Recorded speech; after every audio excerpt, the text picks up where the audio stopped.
नमस्कार, स्वागत है आपका सत्यहिंदी.com पर। मैं हूं नीलू व्यास और इस प्लेटफॉर्म के जरिए आपकी मुलाकात करवाती हूं देश के बड़े न्यूज मेकर्स के साथ। 1 फरवरी को वित्त मंत्री निर्मला सीतारमण ने देश का बजट पेश किया था। इस बजट को लेकर क्या उम्मीदें लोगों के मन में जगी हैं कि किस तरीके का बजट है। बहुत सारे लोगों के मन में आशंकाएं भी हैं। तो आज हमारे साथ जुड़ रहे हैं देश के चीफ इकोनॉमिक एडवाइजर केवी सुब्रमण्यन साहब। आपका बहुत बहुत स्वागत है। नमस्कार। मेरा जो पहला सवाल है मिस्टर सुब्रमण्यन कि जो ये बार-बार एलिगेशंस लग रहे हैं कि it was a paperless budget, लेकिन एक विजन की कमी इस पूरे बजट में लग रही है। तो इसे कैसे देखेंगे, इसको कैसे एक्सप्लेन करेंगे जो इस तरीके के आरोप लग रहे हैं?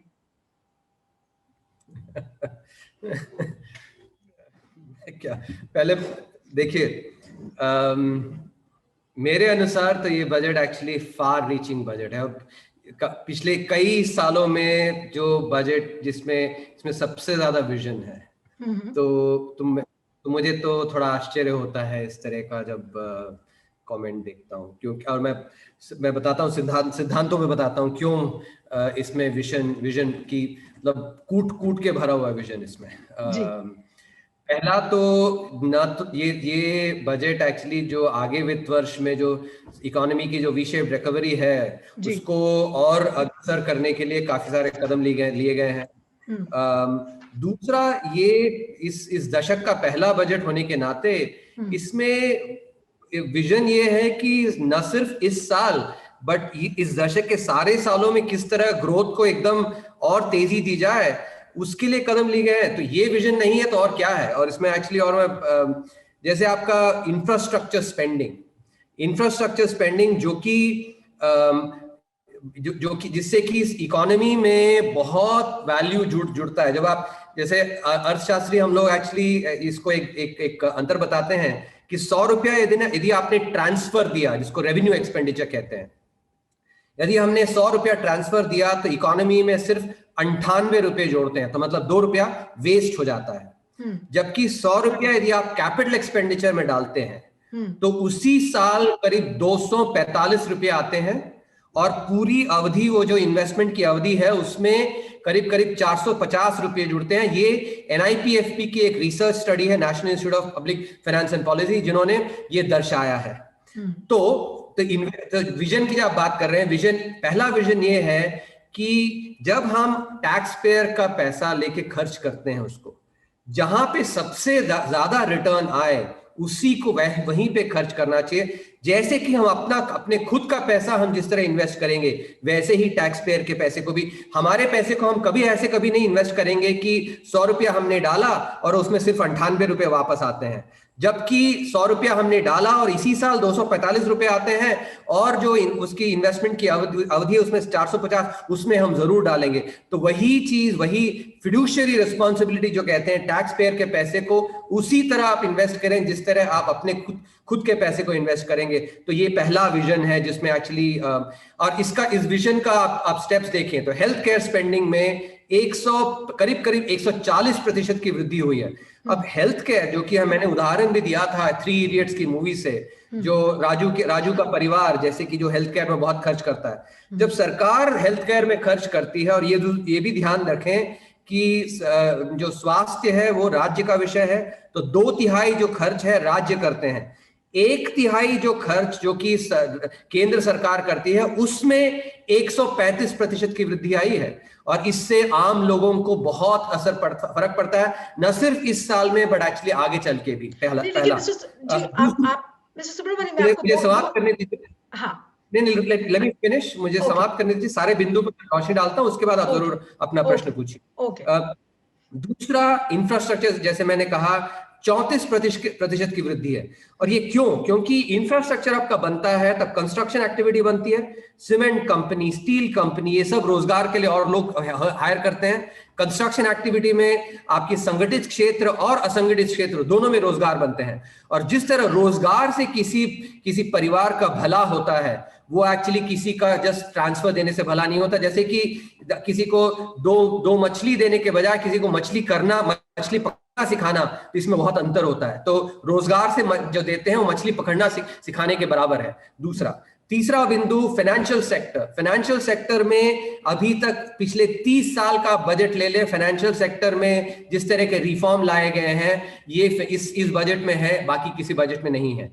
पब्लिक सेक्टर बैंक की privatisation, development financial institutions public sector और प्राइवेट सेक्टर में, और आपकी बैड बैंक ताकि क्लीन अप हो पाए, और जो इंश्योरेंस में एफडीआई जो 49% से 74%। इसके अलावा चौथा बिंदु, सब कुछ साफ साफ जो बजट के आंकड़े हैं एकदम ऑनेस्टी के साथ, एक्चुअली ईमानदारी के साथ साफ साफ रखा गया है। और ईमानदारी तो है ही, और conservatism, under promise over deliver का प्रिंसिपल है। और इन सबको आप जोड़ के देखें तो ये विजन नहीं है तो फिर क्या विजन है? मुझे इस तरह का पिछले 30 साल के बजट निकाल के दिखाइए मुझे, और आप बताइए किसमें विजन है, इसमें नहीं है। तो चलिए, आंकड़े आप मुझसे ज्यादा बेहतर मिस्टर सुब्रमण्यम समझते हैं, लेकिन मेरा आंकड़े नहीं सिद्धांत, नहीं, आंकड़े नहीं सिद्धांत। मैं ये कह रही हूँ कि मेरा जो सवाल होगा वो एक कॉमन मैन के पॉइंट ऑफ व्यू से होगा कि अगर आज बजट पास हुआ है और एक पैंडेमिक का दौर पिछले 1 साल से अगर नजर आ रहा है, तो आज कॉमन मैन की जेब में क्या क्या चीजें जाती हैं, उस हिसाब से आप मुझे समझाइए। क्योंकि ये जो तमाम आरोप लग रहे हैं कि एक कैश इन हैंड आने की जरूरत थी, वो आज उसमें नहीं है। हमने किसानों के लिए क्या किया है, ऐसा लग रहा है कि कोई प्रावधान नहीं है। एंटी पुअर बजट लोग बता रहे हैं, तो इसको आप कैसे एक्सप्लेन करेंगे? एक आम आदमी के हिसाब से ये बजट आपको किन किन बिंदुओं पर फायदेमंद लगता है? सबसे अहम, जो जैसे मैं पहले भी बता रहा था कि नौकरियों से जिस तरह आम आदमी का एक्चुअली जो रोजगार से जो फायदा होता है, और मैं खुद एक ऐसे परिवार से आता हूं जो मेरी परवरिश एक्चुअली कोई, I was not born with a silver spoon, और जो हमारे पापा को जो रोजगार मिला उससे हमारे परिवार का जो उद्धार हुआ है वो मैंने खुद अपने आंखों से देखा है। तो इसलिए मेरा मानना है कि जिस तरह रोजगार, एक व्यक्ति को परिवार में यदि रोजगार मिलता है तो सारे परिवार का जो है एक्चुअली पूरा बेनिफिट हो जाता है। और दूसरी बात ये यदि आप ट्रांसफर देते हैं, जिसके बारे में मैंने बताया अभी कि यदि आप ट्रांसफर, और हम हमेशा ट्रांसफर्स पे ध्यान देते हैं, लेकिन ट्रांसफर का जो इफेक्ट होता है वो काफी शॉर्ट लिव्ड होता है। जैसे एक और मैं इससे समझाता हूँ। ये मूवी है, ये रब ने बना दी जोड़ी, जिसमें एक छोटा सा अच्छा आता है, हौले हौले से दवा लगती है, हौले हौले से दुआ लगती है। तो जो भी स्थाई जो होता है, स्थाई परिवर्तन जो होता है, स्थाई चीज समय लगता है थोड़ा। जादुई छड़ी के पास जो आप स्टेरॉइड्स लेते हैं तो उससे हानि होती है। इस तरह रोजगार से जो आम आदमी का जो भला होता है उससे वैसा भला किसी और में नहीं होता। तो और जो कंस्ट्रक्शन, मिस्टर सुब्रमण्यम, क्या आप ये इंडिकेट कर रहे हैं कि जो फायदे हैं वो लोगों को धीरे धीरे पहुंचेंगे, लॉन्ग रन में ही उसका फायदा होगा, आप ये कह रहे हैं? ये मतलब पिछले कुछ वही मतलब कल ही नहीं आएंगे, कुछ महीने लगेंगे, कुछ महीनों में आ जाएंगे। तो मैं वही कह रहा हूँ कि एक्चुअली, और इसीलिए ये जो ट्रांसफर्स आप देते हैं तो ट्रांसफर आपका एक्चुअली वो जो है एफिमरल होता है, तुरंत पहुंच जाता है, लेकिन उससे जो है 3-4 महीने, यदि आपने मुझे 2 मछली दिए तो मैंने कल पका के खा लिए, खत्म हो गया वो। लेकिन यदि आपने मुझे, खत्म तो करने दीजिए, यदि आपने मुझे मछली पकड़ना सिखाया तो आपने एक्चुअली सिर्फ कल का ही नहीं, परसों का ही नहीं, पूरा मेरी जीवन का एक्चुअली उसमें फर्क डाला। इससे रोजगार जब बनता है तो उससे एक्चुअली बहुत फायदे होते हैं। तो और रेवेन्यू स्पेंडिंग और कैपिटल स्पेंडिंग में यही फर्क है। कैपिटल स्पेंडिंग जो है फार साइटेड होता है, उसका जो इफेक्ट आता है वो काफी, और ये मैं भारत के एक्सपीरियंस से बताता हूँ। ग्लोबल फाइनेंशियल क्राइसिस और एशियन फाइनेंशियल क्राइसिस के जो पॉलिसी रिस्पॉन्सेस हैं उनको ले हम। ग्लोबल फाइनेंशियल क्राइसिस के बाद हमने सिर्फ रेवेन्यू स्पेंडिंग किया, कैपिटल स्पेंडिंग हमने घटा दिया, ठीक है। उससे क्या हुआ, 2 साल तो ठेलिए ग्रोथ आया, लेकिन आपका इन्फ्लेशन 14-15% डबल डिजिट इन्फ्लेशन आया आपका। और जो 2013 में जो आपकी जो टेपर टॉन्ट्रम, जो मैक्रो इकोनॉमिक क्राइसिस हुई, वो फिस्कल सिर्फ रेवेन्यू स्पेंडिंग है। इसके मुकाबले, इसकी तुलना में एशियन फाइनेंशियल क्राइसिस के बाद कैपिटल एक्सपेंडिचर स्पेंडिंग हुई थी, गोल्डन क्वाड्रिलेटरल बना था आपका इसने, और टेलीकॉम पॉलिसी में काफी काम हुआ था, रिफॉर्म्स हुए थे।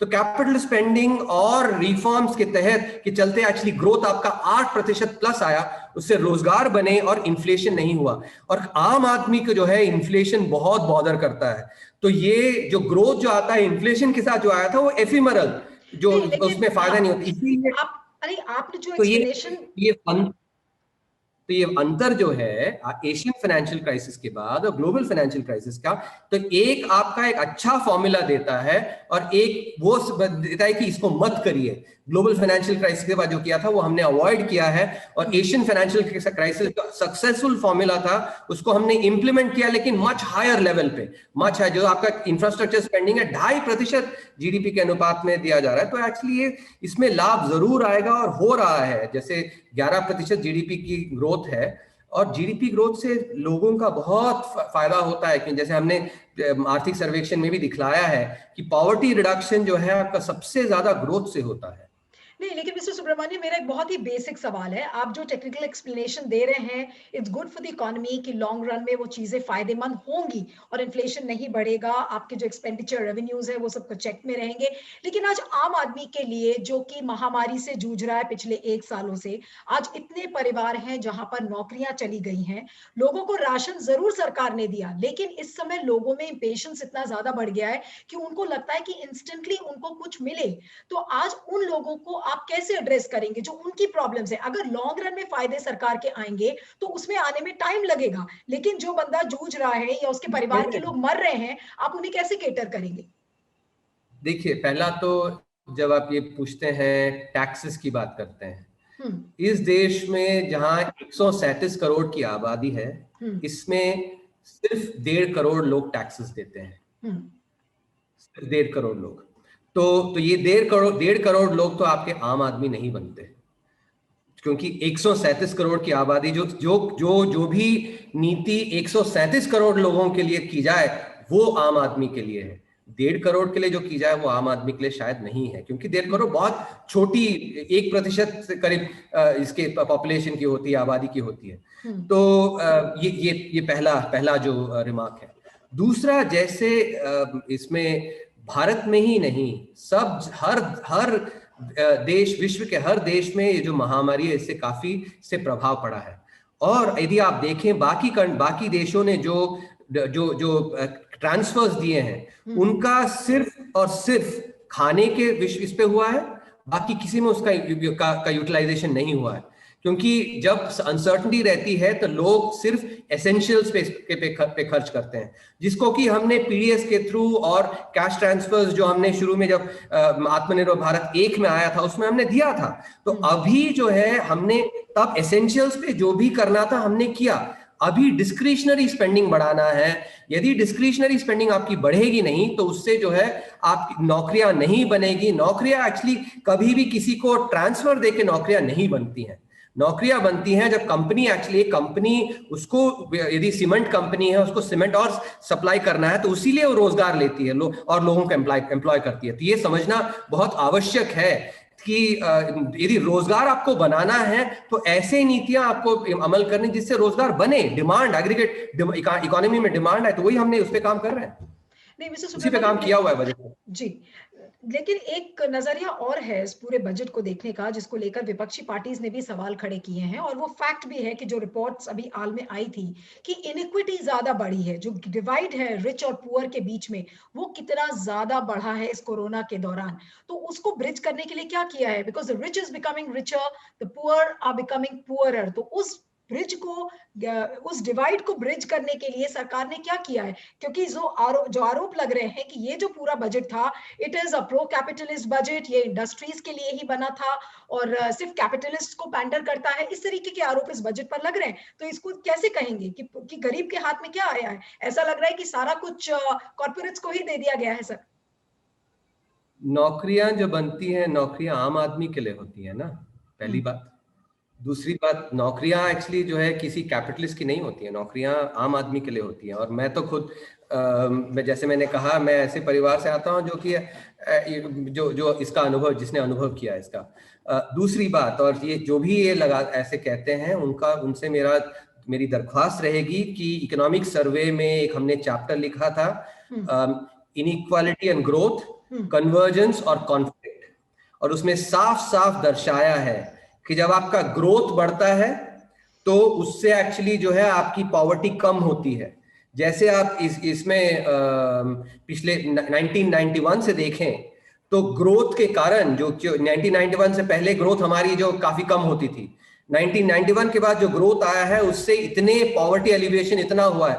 ये साफ दर्शाता है कि ग्रोथ सबसे ज्यादा इंपॉर्टेंट है। जो बॉटम ऑफ द पिरामिड है उनके लिए ग्रोथ ज्यादा अहम रहता है। जैसे जो ये लोग जो कह रहे हैं इस साल, क्योंकि इस साल महामारी के कारण ग्रोथ पे असर पड़ा है, तो जब ये लोग कह रहे हैं कि आपके बड़े लोगों पे तो कोई असर पड़ा नहीं है, छोटों पे असर पड़ा है, इसका मतलब क्या है कि जब ग्रोथ कम होती है आपकी तो सबसे ज्यादा असर जो है जो लेस प्रिविलेज्ड है उन पे पड़ती है।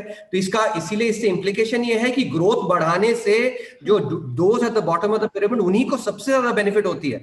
और दूसरी बात ये भी उसमें इस चार्ट में साफ साफ हमने दर्शाया है कि जो एडवांस्ड इकोनॉमीज हैं उनमें जो वहां पे जो डिबेट हो रही है इनइक्वालिटी की और इनइक्वालिटी वर्सेस ग्रोथ में, भारत में यदि आप देखें हमने इसमें सारा विश्लेषण करके दर्शाया है सोशियो इकोनॉमिक इंडिकेटर्स के साथ हमको, तो भारत में ये जो तनाव है ग्रोथ और इनइक्वालिटी में, ये तनाव नहीं है, दोनों साथ में चलते हैं। आपका जब आप ग्रोथ बनता है तब एक्चुअली आपकी जो पाई है वो बढ़ती है, जिससे आप और रीडिस्ट्रीब्यूटिव पॉलिसीज कर सकते हैं। यदि ग्रोथ आपकी आएगी नहीं तो आप उसको एक्चुअली स्प्लिट नहीं कर, जैसे मैंने अपने इकोनॉमिक सर्वे प्रेजेंटेशन में भी बतलाया था, एक उदाहरण लेकर, जो मालगुडी डेज में स्वामी का कैरेक्टर, स्वामी गणित में अच्छा है और शंकर उसका दोस्त उतना अच्छा नहीं है, उसके 100 के 100 नंबर आते हैं मैथ्स में और शंकर के 60 नंबर आते हैं।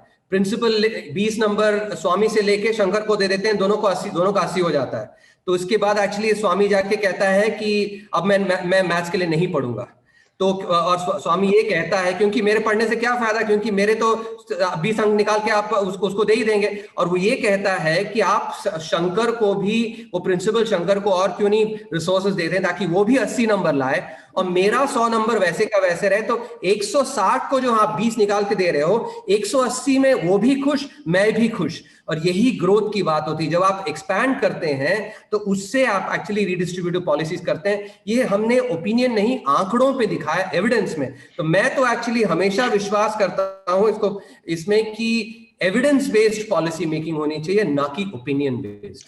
आपने कहा कि इंफ्रास्ट्रक्चर में काफी हम स्कोप देख रहे हैं, वहां से नौकरियां आएंगी। तो विपक्ष के जो ये बार बार आरोप हैं कि this budget is anti poor, anti farmer, anti middle class, ये जो तमाम तरीके के आरोप लग रहे हैं, तो इन सारे तबकों की जो मैं बात कर रही हूँ, चाहे वो किसान हो, चाहे मिडिल क्लास हो, चाहे गरीब हो, आज उसको नौकरियां किस सेक्टर में मिलेंगी? क्या ये सारे तबकों को आप नौकरी इंफ्रास्ट्रक्चर से ही देंगे?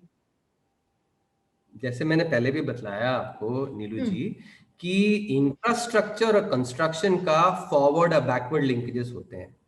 जब इंफ्रास्ट्रक्चर बनता है तो सीमेंट के बिना नहीं बनता, स्टील के बिना नहीं बनता, फर्नीचर के बिना नहीं बनता।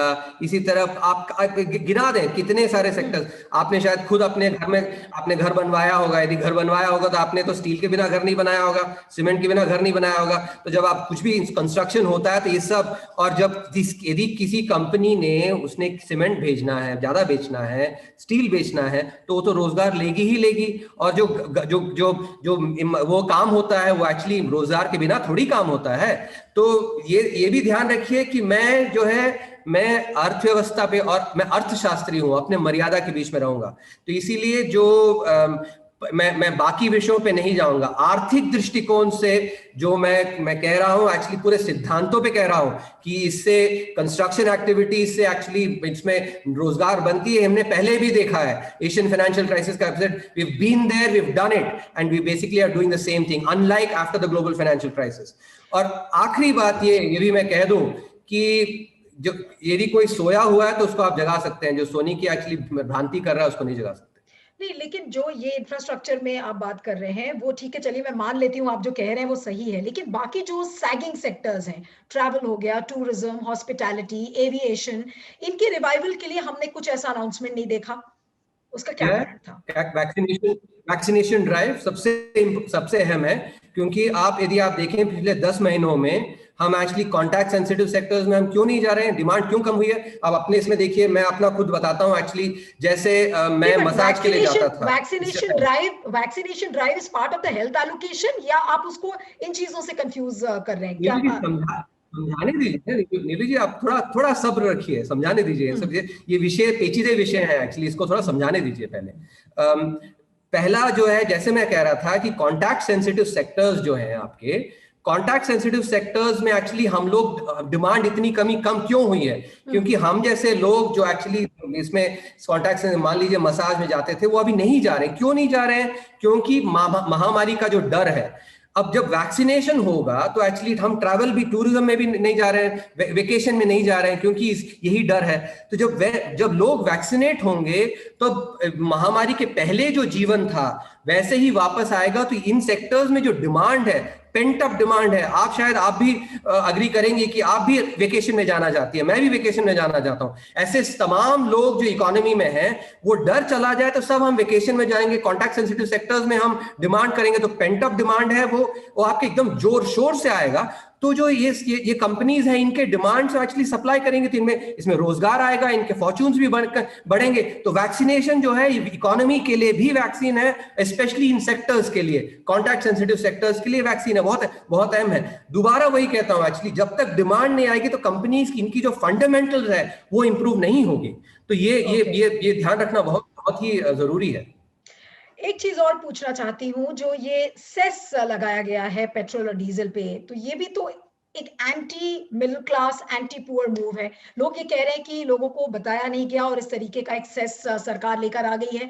तो ये क्या सेस, हम इसे कैसे पढ़ें? एक आम आदमी के लिए ये सेस तो मायने रखता है, इसको आप कैसे एक्सप्लेन करेंगे? हाँ, आम आदमी के लिए क्या मायने रखता है कि आखिर में वो क्या प्राइस पे करता है। और ये एफएम साहिबा ने क्लियरली बजट में बताया भी था, और आंकड़े आप देखें, इसमें एक्चुअली फैक्ट्स बेस्ड नहीं है। क्योंकि जो सेस इंक्रीज किया है उसके साथ ही साथ ड्यूटीज भी कम किए गए हैं, ताकि जो आखिरी जो फाइनल प्राइस जो कंज्यूमर पे करता है उसमें एक्चुअली कमी आई है, बढ़ोतरी नहीं हुई है। तो ये फैक्ट्स चेक करें, जो भी ऐसा ये कहते हैं कि आम आदमी के लिए इस सेस के कारण एक्चुअली जो है फाइनल दाम जो देता है वो बढ़ा नहीं है। तो आम आदमी को तो हानि हुई ही नहीं है। तो ये एक्चुअली आरोप कैसे आपके सही हो सकते हैं? नहीं, जैसे डीजल पे अगर सेस लगा है तो आज वो किसान जो जनरेटर यूज कर रहा है या कोई इक्विपमेंट यूज कर रहा है जिसमें बिजली लगती है, तो आज उसको क्या नुकसान नहीं होगा? नहीं, क्योंकि यदि आप देखें, इसमें इतनी पावर में तो इतनी सब्सिडी दी जाती है ये एरियाज में एक्चुअली। तो सब्सिडी के कारण जो आप बात कर रहे हैं, वो कई बार पावर वगैरह जो यूज होता है तो वो तो एकदम कॉस्ट, मिनिमल कॉस्ट है। वो तो कॉस्ट एक्चुअली जो सरकार फिक्स करती है सब्सिडी लेवल के अनुसार, तो उसमें पेट्रोल का इसमें कोई असर पड़ता ही नहीं है। और दूसरी बात ये कि जो आपका जो एक्साइज ड्यूटी है, ये राज्य सरकार एड वैलोरम लगाती है। केंद्र सरकार का जो ड्यूटी आती है वो फिक्स्ड है। मतलब कि एक्चुअली आपका क्रूड ऑयल का प्राइस यदि $40 है या $80 है, केंद्रीय सरकार को जो आपकी जो रेवेन्यू आती है वो फिक्स्ड है। जब $80 होता है, राज्य सरकार को ज्यादा फायदा होता है $40 के मुकाबले। तो ये राज्य सरकारों का दायित्व है कि जो, क्योंकि एड वैलोरम टैक्स है, तो एक्चुअली वो जो एक्चुअल रुपी लेवल टैक्स है वो कम करें उसे, वो ताकि उससे एक्चुअली जो भी फायदा है उसमें आए। लेकिन मिस्टर सुब्रमण्यम, जितने भी फाइनेंस मिनिस्टर्स हैं अलग अलग राज्यों के, उनका तो यही कहना है, चाहे वो केरला के फाइनेंस मिनिस्टर हो या अमित मित्रा वेस्ट बंगाल के हो, कितने फाइनेंस मिनिस्टर से बात हुई, उन्होंने कहा कि स्टेट्स के तो हाथ में कुछ आ ही नहीं रहा है। इनफैक्ट सेंटर ने ऐसा कुछ कर दिया है कि सारा रेवेन्यू उसी के पास रहेगा और स्टेट्स को देने के लिए कुछ भी नहीं है। तो how are you really going to counter this view which is coming across various states? Firstly, you're mixing up two issues. Your question was first relating to excise duty.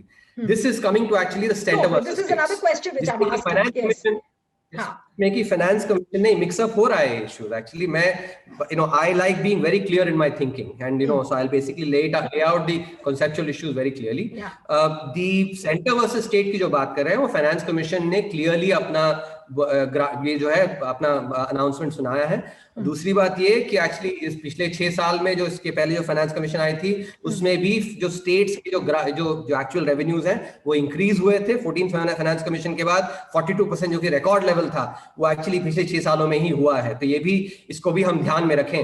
और वो जो इस 15 फाइनेंस कमीशन में भी उसको उसी level पे रखा गया है, क्योंकि जो 41% हुआ है वो only because Jammu and Kashmir जो है it became actually union territory, तो वो वैसे रखा गया है।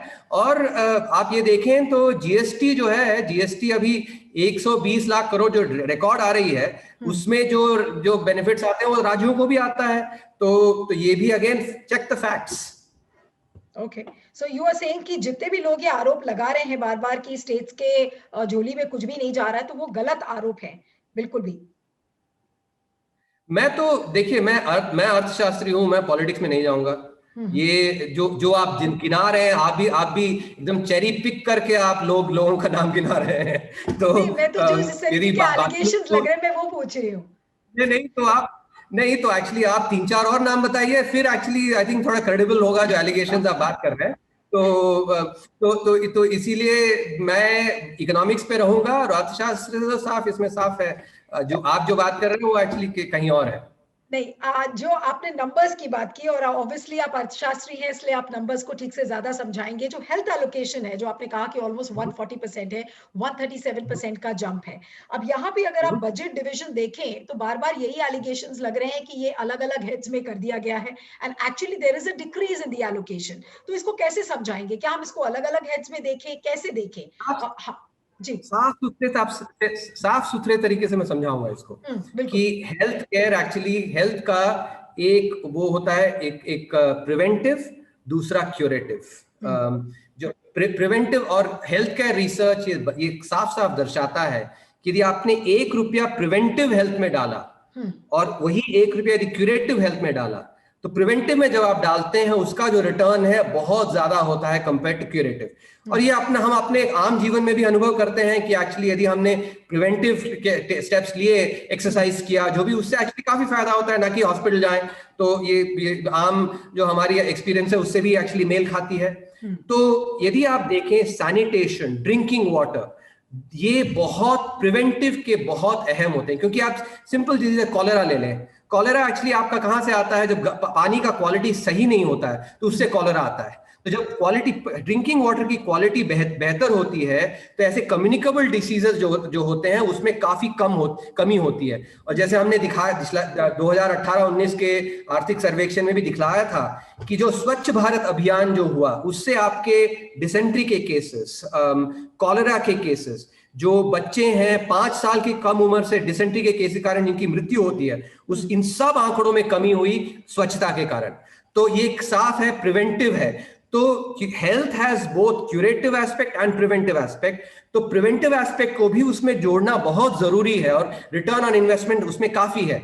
तो यदि एक्चुअली ड्रिंकिंग वाटर, सैनिटेशन पे हम ध्यान देते हैं तो वो हेल्थ है जरूर। तो उसको एक्चुअली मैं अर्थशास्त्र के दृष्टिकोण से भी उसको मैं जरूर जोड़ूंगा उसको, क्योंकि वो that is part of the preventive health, जो कि रिटर्न ऑन इन्वेस्टमेंट काफी ज्यादा होता है। तो इसलिए जो 134% की जो वृद्धि हुई है हिस्टोरिक है इसमें। और ये आगे चल के शायद महामारी के कारण, बट हेल्थ केयर जो है आपका फोकस में आ गया और जो कि बजट में साफ साफ दिख रहा है 134% की वृद्धि।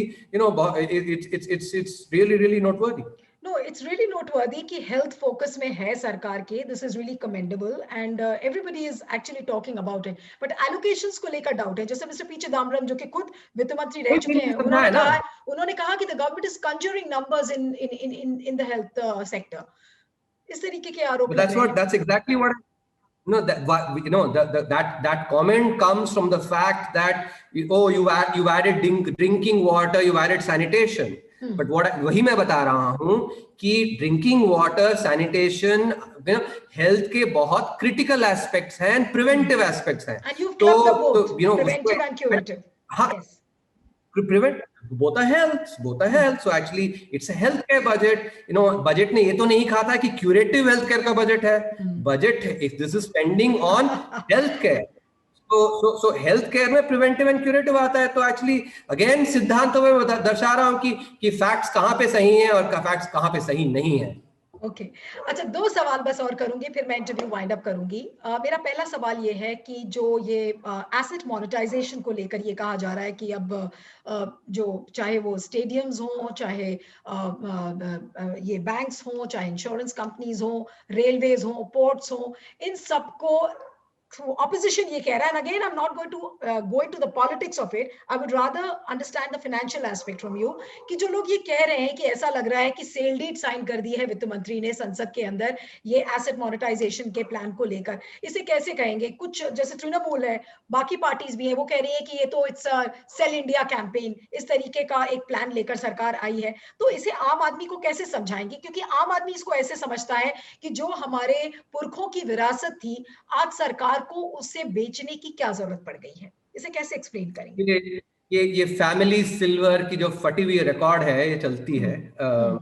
तो पहला तो ये फैमिली सिल्वर, इसमें ना फैमिली शब्द सही है, ना सिल्वर शब्द सही है, दोनों शब्द गलत है। और मैं समझाता हूं क्यों। क्योंकि पहला, यदि आप भारत की इकोनॉमी को लें तो करीब करीब 90% जीडीपी के अनुपात में आपका निजी क्षेत्र कंट्रीब्यूट करता है, consumption and investment.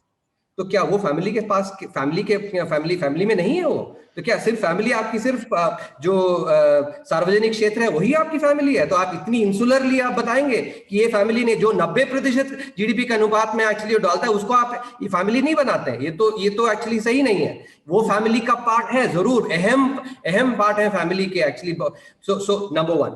Number 2, silver की जो बात करते हैं, और हमने पिछले साल की जो आर्थिक सर्वेक्षण है प्राइवेटाइजेशन एंड वेल्थ क्रिएशन में, दोबारा आंकड़ों के साथ, ओपिनियन नहीं, मैं ओपिनियन नहीं डालता actually, I don't pedal opinion, I actually give evidence. उसमें हमने दिखाया था पहला चार्ट, भारत पेट्रोलियम और हिंदुस्तान पेट्रोलियम, आप जाके चेक करिए पहला वो चैप्टर में इकोनॉमिक सर्वे के दोनों स्टॉक प्राइसेस एक्चुअली साथ साथ चल रही थी जब तक बीपीसीएल का अनाउंसमेंट नहीं हुआ।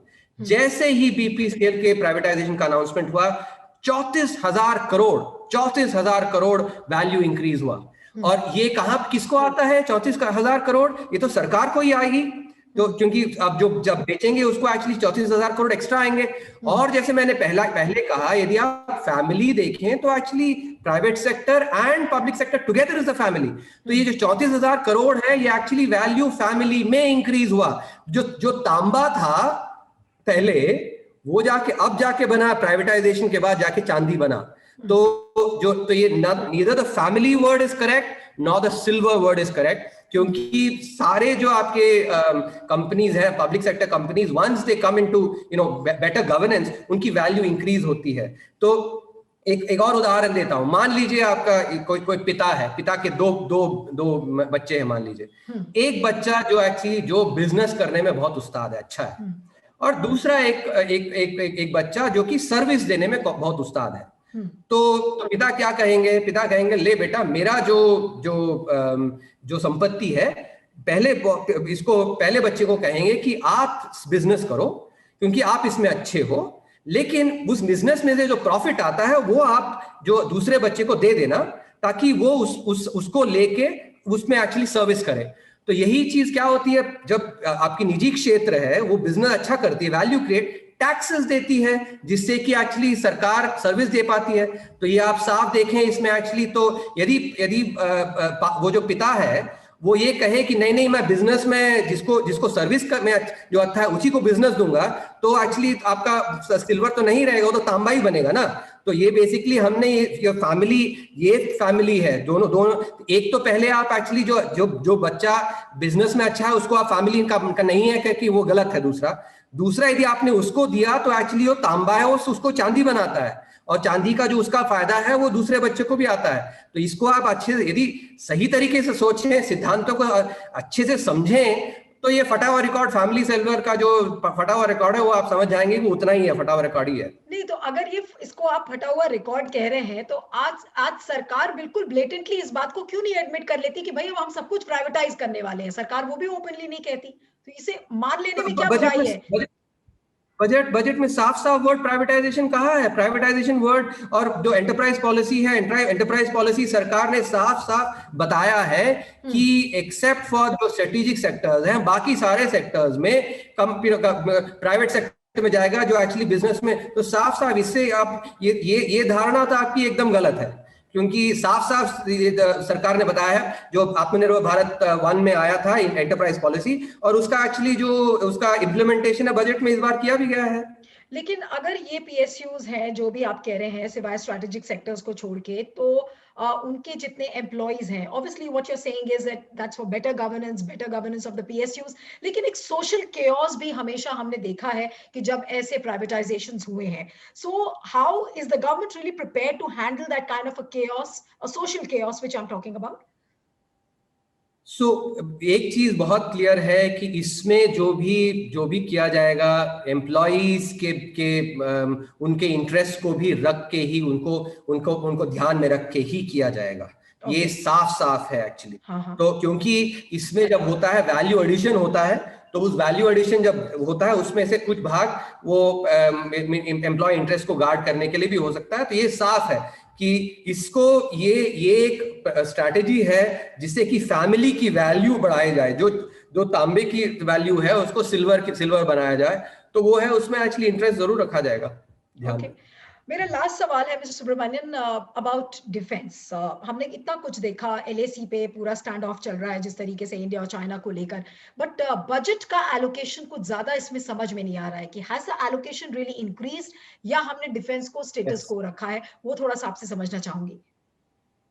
उसमें डिफेंस में आपका जैसे बाकी जो इसमें भी होता है, रेवेन्यू एक्सपेंडिचर होती है और कैपिटल एक्सपेंडिचर होती है। कैपिटल एक्सपेंडिचर जो है वही एक्चुअली आर्म्स खरीदने के लिए and to actually equip the defence forces, capital expenditure बहुत इंपॉर्टेंट है। यदि आप आंकड़ों को दोबारा जाके इसमें एक्चुअली देखें तो इसमें डिफेंस कैपिटल एक्सपेंडिचर में एक्चुअली इंक्रीज हुई है, सिग्निफिकेंट इंक्रीज हुई है। जहां तक मेरे पास एग्जैक्ट फिगर्स नहीं है, but I think about 20% increase हुई है डिफेंस कैपिटल एक्सपेंडिचर। तो क्योंकि ये अभी जिन चैलेंजेस की आप बात की, आपने बात किया, उसी के लिए डिफेंस का कैपिटल एक्सपेंडिचर बहुत अहम रखता है, उसी पे जरूर ध्यान दिया गया है। ओके तो चलिए, आपने आम आदमी के लिए आपने कहा है कि जो भी पॉलिसीज और जो भी डिसीजंस हैं सरकार के, वो लॉन्ग रन में धीरे धीरे काम आएंगे। और आपने वो गाने की भी याद दिलाई कि हौले हौले से दवा लगती है, हौले हौले से दुआ लगती है। तो चलिए, हम सब यही उम्मीद करते हैं कि ये बजट एक अच्छी टाइडिंग लेकर आएगा पूरे देश के लोगों के लिए। आपका बहुत बहुत शुक्रिया मिस्टर सुब्रमण्यन। और ये सारे दर्शक जो इस इंटरव्यू को देख रहे हैं, आप सभी से गुजारिश है कि अपना फीडबैक जरूर दीजिएगा कि आपको चीफ इकोनॉमिक एडवाइजर के साथ ये इंटरव्यू कैसा लगा। और सत्य हिंदी का ऐप अगर आपने गूगल प्ले स्टोर से डाउनलोड नहीं किया है तो जरूर कर लीजिएगा। Thank you so much. Thank you again. नमस्कार। Thank you so much.